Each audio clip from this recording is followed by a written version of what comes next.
Half of all retirees following conventional withdrawal rules end up with significantly more money than they started with. Not slightly more, double, triple. Some nearly quintupled it. A man retires in 2007 with $612,000 in his 401k. His financial advisor gives him the number $24,480 per year. Don't exceed it. Adjust for inflation. Never touch the principal. 16 years pass. 2023. He's 79 years old. He shows me his Schwab app at a coffee shop. $1.8 million. He spent money for 16 straight years and ended up with 3 times what he started with. That part you could have anticipated. Here's what you couldn't have. I spent months after that coffee shop conversation digging through academic withdrawal rate studies, BlackRock client account analyses, and Vanguard portfolio research. And I found retirees who started with $400,000 and ended up with over $3 million.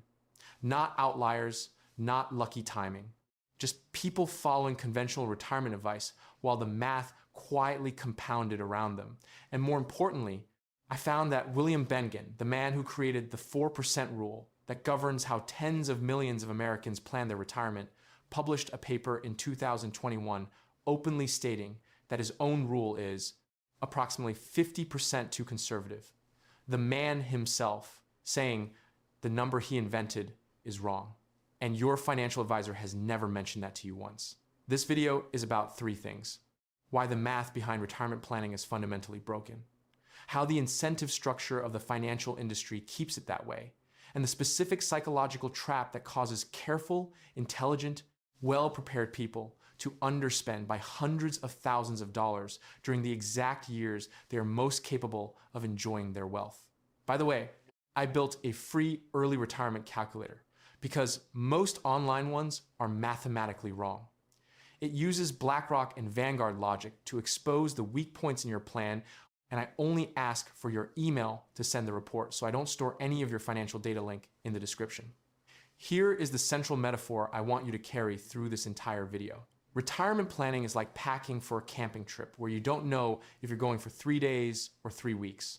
The 4% rule is the guy who brings 47 meals, 6 tents, and 3 separate water filtration systems because he read one article about a hiker who got lost in the woods in 1926.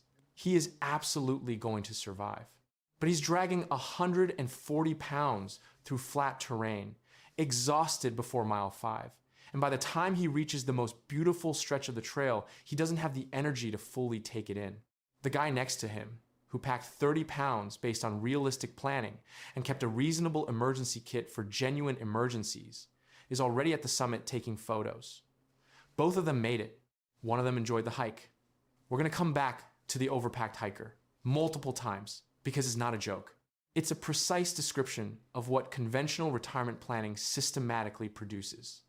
In a few minutes, I'm going to show you data from real retiree accounts, not simulations, not models, actual human portfolios tracked over nearly 2 decades that is going to reframe every retirement planning article you've ever read.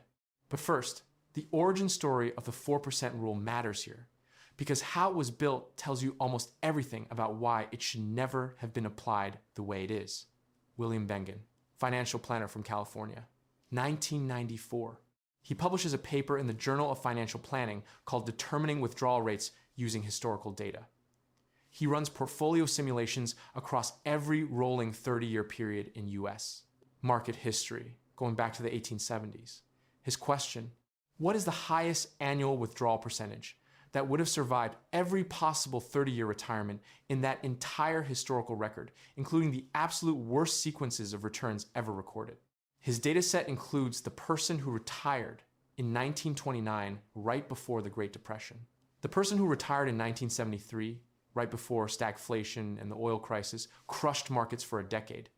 Every catastrophic sequence of returns he could find. His answer? 4% covers all of them. Here is the critical thing about that finding that nobody explains properly.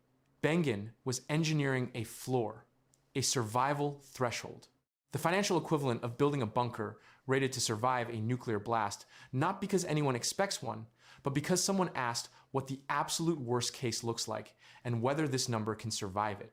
4% was never designed as a spending recommendation. It was designed as a guarantee that even the single most statistically unlucky retiree in all of American financial history wouldn't run out of money. That is a very narrow, very specific finding, and it has been transformed into the universal prescription for how every retiree should manage their spending. The catastrophically unlucky one, and the statistically average one, and the comfortably above average one alike, all of them 4%. That's the equivalent of taking the minimum caloric intake required to survive a famine and declaring it the recommended daily diet for a healthy adult with a full pantry. You think the problem is that people don't save enough for retirement. Actually, the problem is that people save exactly enough and then follow a rule designed for financial famine conditions in an economy that has historically been a feast. Here's Bengen in 2021 running updated simulations incorporating small cap stocks and more recent market data. He revises his floor upward to 4.7%.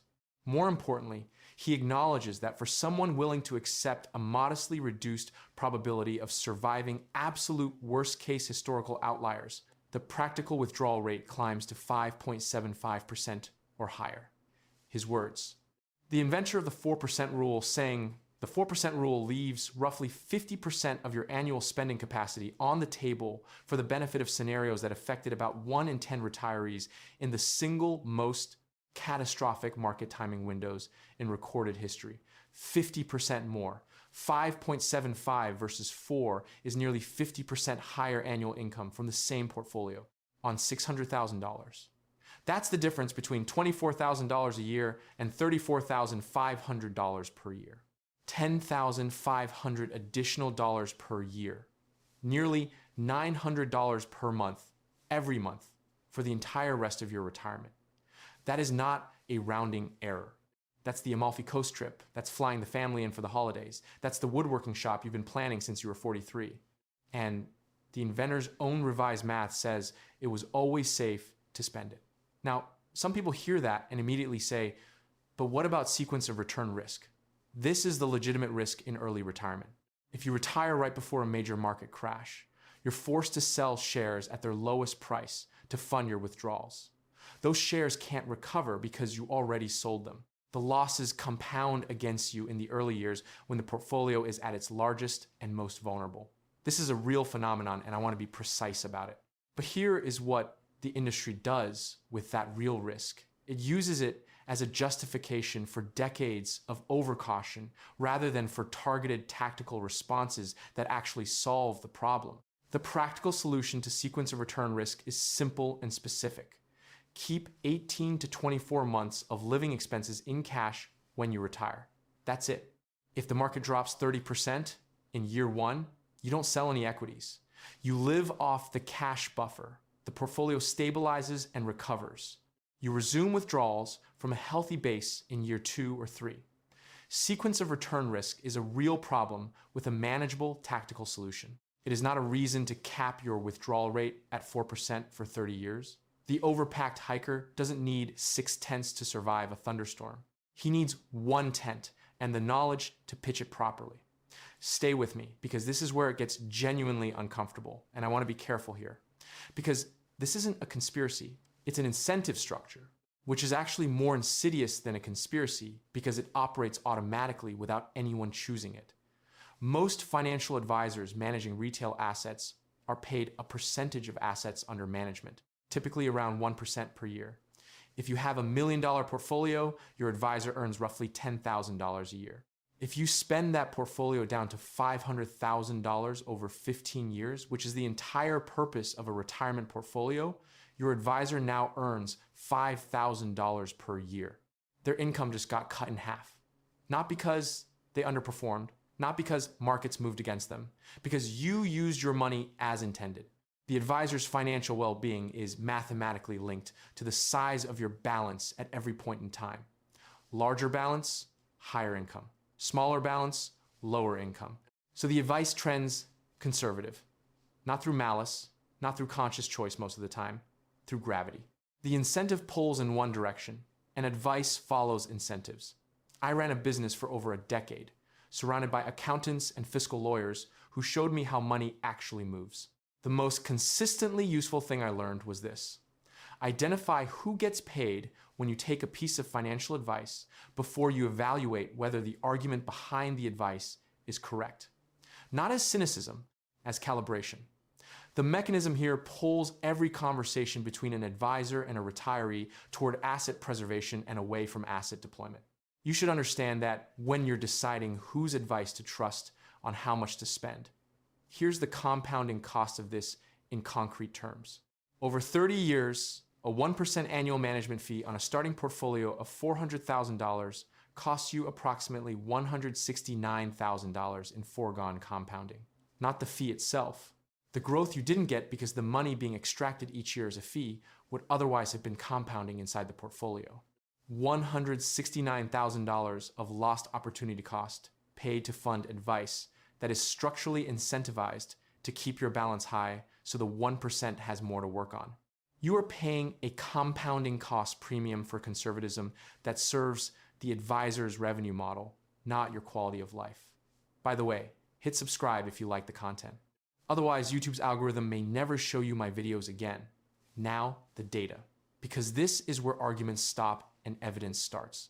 BlackRock, the largest asset manager on the planet with over $10 trillion under management, published a report called To Spend or Not to Spend. They analyzed real client retirement accounts, not simulations, not back-tested models, actual human beings with actual portfolios, making real spending decisions in real time over nearly 2 decades. What they found, approximately 40% of retirees had 100% or more of their original principal remaining after 17 to 18 years in retirement. Another 8 to 10% had between 80 and 100% of their original principal intact. Roughly half of all retirees, after nearly 2 full decades of supposedly drawing down their portfolios under conventional withdrawal frameworks, hadn't meaningfully touched their original pile. Half. 17 years into retirement. Original pile largely intact. The overpacked hiker walked 2 full weeks and never opened a single backup tent. And this isn't because everyone got exceptional market returns. It's simple arithmetic. If your portfolio earns a historical average of around 7% per year on a 60-40 allocation, and you withdraw 4%, you're netting roughly 3% positive growth in the average year. 3% compounded over 20 years turns $400,000 into more than $700,000. You were drawing it down the whole time. The math didn't care. The pile grew anyway.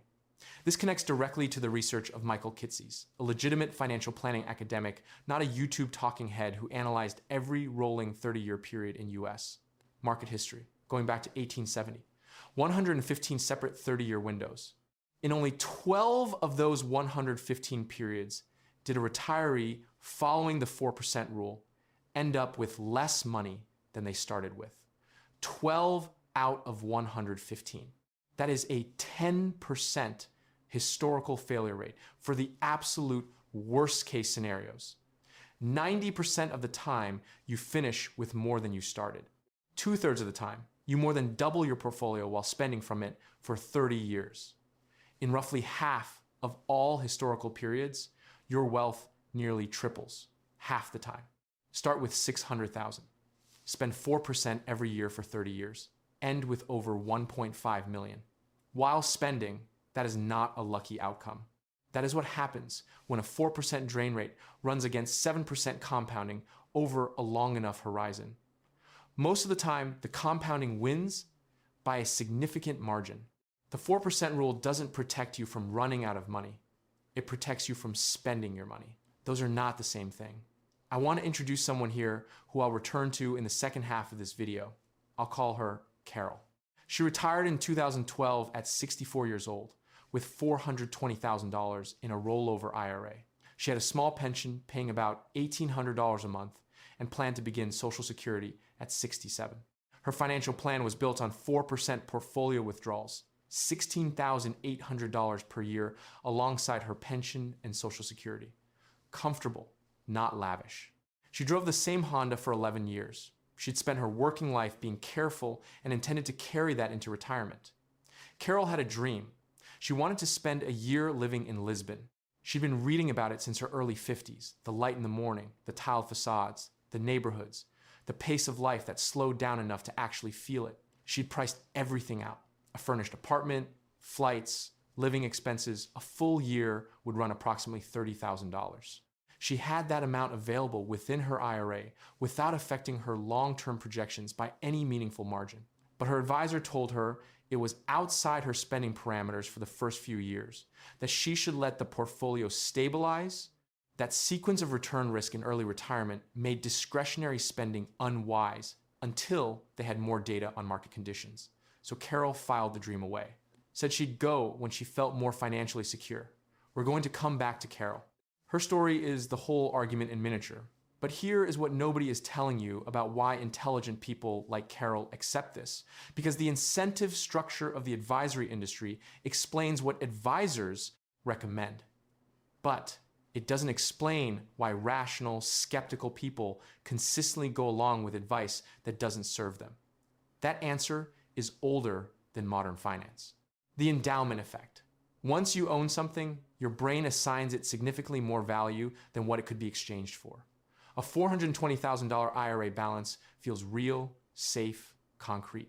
The Lisbon year it could fund feels abstract, almost frivolous, like spending principal rather than using a tool designed for exactly this purpose. Your brain literally registers the spending decision as a loss, even when the exchange produces more measurable well-being than the balance sitting on a screen ever would. Even when the historical data shows you'll die with more than twice what you started with, regardless of how you spend. This is an evolutionary adaptation from a context where resource depletion was genuinely life-threatening. The instinct to hoard through seasonal scarcity kept our ancestors alive. That wiring is deep in your neural architecture, and it doesn't update based on the current conditions of your life. You are not protecting a seasonal food cache. You are holding Vanguard index funds in an era with Medicare, Social Security, emergency medicine, and a diversified portfolio that has produced roughly 7% annual real returns over most of recorded market history. The scarcity alarm is functioning perfectly in the wrong context. Let me tell you about someone I'll call Spreadsheet Steve. Not his real name. He retired with a $400,000 portfolio and ran Monte Carlo retirement simulations every single week. Not monthly, weekly. He adjusted his grocery spending based on whether the S&P 500 was up or down the previous month. He wanted a 99% success rate. He was building a bunker rated for every conceivable scenario, no matter how statistically remote. 6 tents, 47 meals, 3 water filtration systems. He achieved his goal, 99% success probability. Then he died at 71 from cancer, nothing to do with finances. His children inherited $380,000 because he had barely touched the principal over 6 years. He deferred the Alaskan cruise he'd been describing to anyone who'd listened since his late 50s, deferred the boat he'd priced out annually for a decade, deferred the house renovation. He deferred everything to a future version of himself who felt financially secure enough to stop deferring. That version never arrived. The financial system evaluates Spreadsheet Steve's plan and calls it a success. He didn't run out of money. The spreadsheet worked. What the spreadsheet doesn't have a column for is the Alaskan cruise. The column that actually mattered doesn't appear in any printout, okay? 2 quick asides, because I genuinely cannot help myself. Imagine being William Bengen at a major financial planning conference in 2022. The room is full of advisors who have built entire careers on your 4% rule. It's embedded in their planning software, their onboarding materials, their client conversations going back decades. You take the stage and say, I've updated the math. The rule is probably 50% too conservative. Everyone may have been systematically underspending for 30 years. That is a particular kind of legacy. Hi, I'm Bill Bengen. I accidentally convinced an entire generation of Americans to live smaller than their numbers required. Please enjoy the summit. I understand you packed 6 tents. Very responsible of you. And somewhere right now, there is a financial advisor sending Carol her quarterly statement. Balance, $678,000. Up again. He types, strong performance this quarter. Portfolio continues to grow in line with projections. He feels like he did his job well. Carol reads it and feels safe. Neither one is thinking about the apartment in Alfama. Neither one is asking whether the number going up is a good sign or a symptom. Now, this is where it gets really interesting because the math tells one story and the actual arc of human experience in retirement tells a different and more complicated one. Real retirees don't spend flat. Researchers who've studied actual retiree spending patterns consistently find that spending follows what's called a smile curve. Early retirement, roughly 65 to 75 spending is highest. You're healthy, mobile. You want to do the things you spent 40 years building toward. Then spending naturally drops through your mid-70s and early 80s. Most people slow down. They travel less. They want less. The appetite for new experiences that drove the first decade fades naturally as energy and mobility shift. Then spending climbs again in the final phase, late 80s to 90s, as healthcare costs rise and long-term care becomes a real possibility. The 4% rule gives you the same inflation-adjusted budget at 68 as at 78 as at 88, perfectly flat, forever. That is not how human life works in any dimension. You should be spending aggressively on level 2 experiences in years 1 through 10, when your body and your energy can actually use them naturally, pulling back in your mid-70s as spending appetite decreases on its own anyway, and keeping a specific reserve for the medical costs in the final phase. The 4% framework is built as if you're a robot with static preferences and unchanging needs across 3 decades. You are a human being on a curve. Here's a parable that frames this better than the math can. There's a farmer in Tuscany. He's tended the same vineyard for 40 years. Every autumn he harvests about 70% of the grapes, makes wine, sells bottles, hosts long dinners on the terrace in October, reinvests in the land, the vines regenerate. His neighbor on the adjacent plot harvests about 40% each year, leaves the rest on the vine out of caution, watches a meaningful portion ferment and drop before he can get to it. Every single year. After 40 years, both vineyards are healthy. Both men survived. But one of them made 40 years of wine, told stories about vintages, passed bottles down to his children with the year written on the label and a memory attached to it. The neighbor has a technically sound operation, a carefully maintained ledger showing consistent conservative management, and 40 years of rotted grapes he can't really explain. When both men pass, their children inherit the same land. But only one of them actually used what the land produced. Your portfolio is the vineyard, 4% is the neighbor. And every year the portfolio grows at 7, while you withdraw 4. That's another rack of wine left to ferment. Let me build a real scenario with specific numbers, because this is where abstractions fail people, and I want the math visible.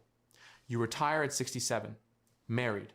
Combined, Social Security is $4,000 per month, $48,000 per year. Roughly the national median for a married couple claiming at full retirement age. Your portfolio is $600,000, 60% equities and 40% bonds. Reasonable allocation. You want to spend $6,000 per month, $72,000 annually. Social Security covers $4,000 of that. Your portfolio covers $2,000 per month, $24,000 per year. That's exactly 4% of $600,000, textbook safe withdrawal. Run this through a Monte Carlo simulation using 10,000 scenarios based on historical market return distributions.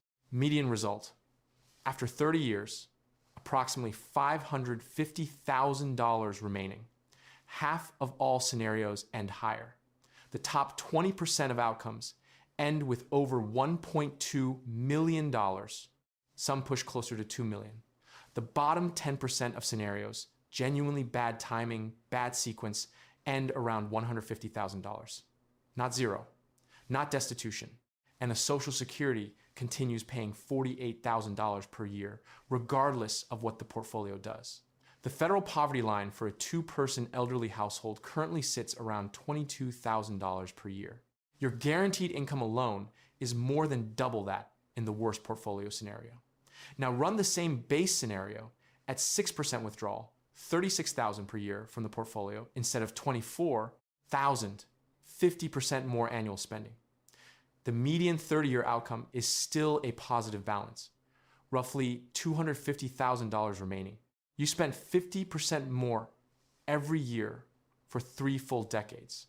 And in the median case, still didn't drain the account to zero. The bottom scenarios do approach zero. I'm not going to pretend otherwise.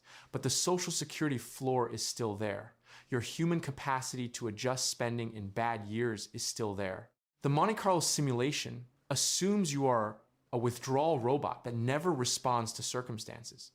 No actual human being operates that way. The flexibility built into real human behavior is worth more in practice than any additional conservatism you bake into the withdrawal rate.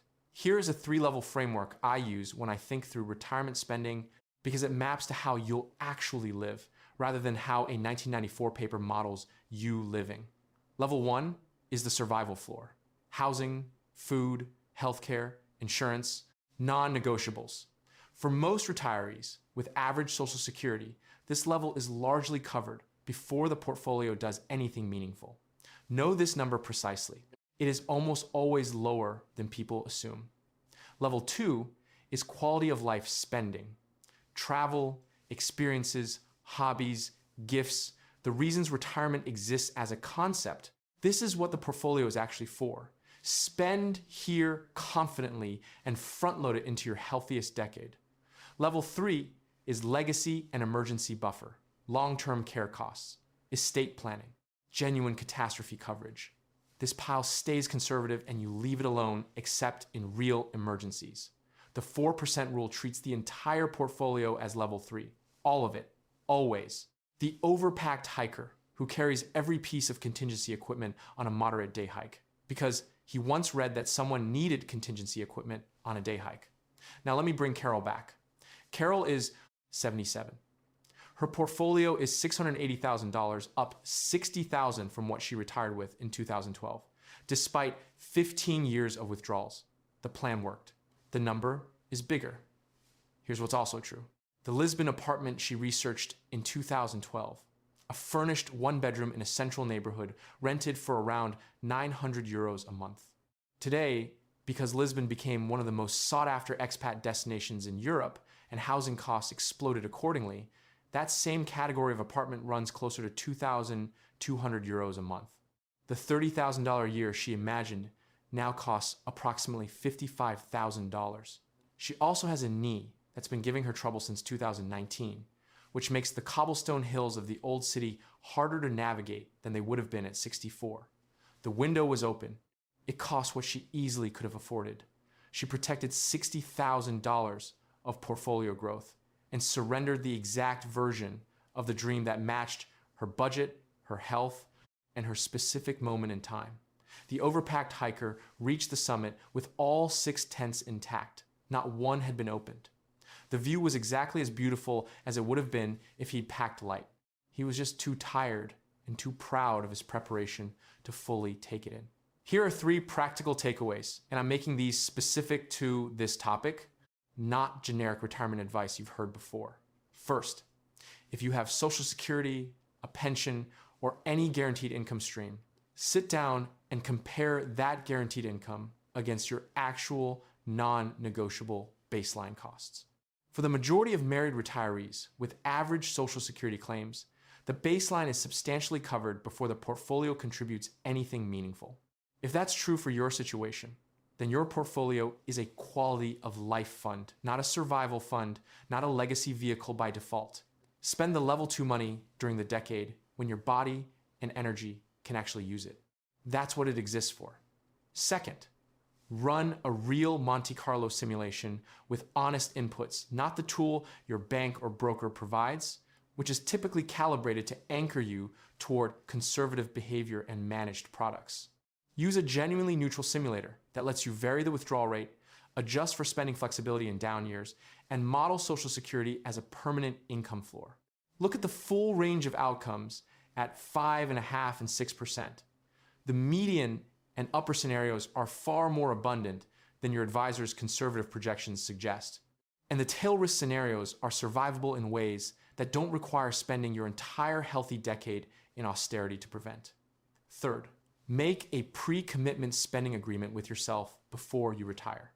Write it down like a contract. Something like, in years 1 through 10, if the portfolio has returned more than 5% in the prior calendar year, I will spend at least this specific amount on level 2 experiences that year, without revisiting the decision. The endowment effect loses most of its grip over a prior decision. You're not choosing to spend in the moment you already chose. The ancient grain storing instinct that makes a $400,000 balance feel sacred can't override a commitment you made in advance when you were thinking clearly about what the money is actually for. The people who retire with $400,000 and end up with $3 million are not extraordinarily fortunate. They're following a survival floor withdrawal rate, while a 7% annual return compounds their wealth faster than 4% can reduce it. The math runs whether they intended it to or not. The number grows. The pile multiplies. The tragedy, the actual tragedy, the one that shows up on deathbed regret surveys and hospice nurse testimonials, and in a drawer full of Lisbon apartment listings, is what was surrendered along the way to protect a number that was never in real danger. Lazy investing built more fortune than crypto memes. But dying with $3 million in a year in Lisbon, you were always going to start planning next spring, that's not a victory lap. That's the spreadsheet outliving the person who was supposed to use it.